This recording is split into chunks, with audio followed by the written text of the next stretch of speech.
It is actually surreal to receive the Indian Army's message this morning saying that last night was the first night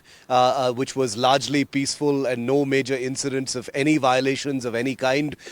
because the Army consistently since the beginning of this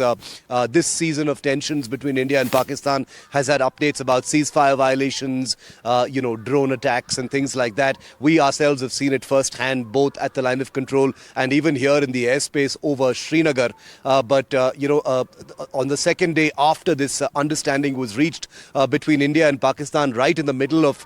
very, very high-octane combat between the two sides, it seems after those initial troubles, initial violations that took place night before last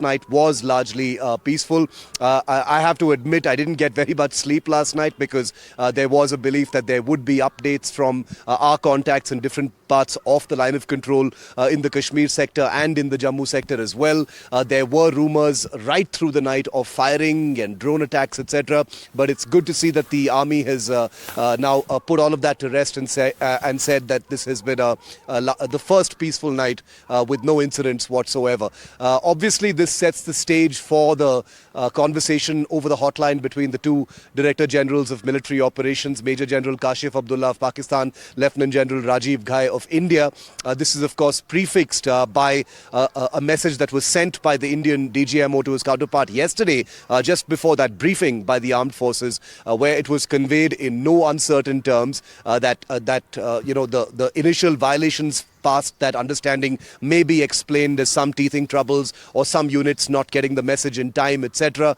But from this night onwards was the real test, and since it's gone peacefully, I think the decks are cleared for hopefully some kind of a healthy conversation put between the two DGMOs. And let's make no mistake, it means that Pakistan has got the message as well.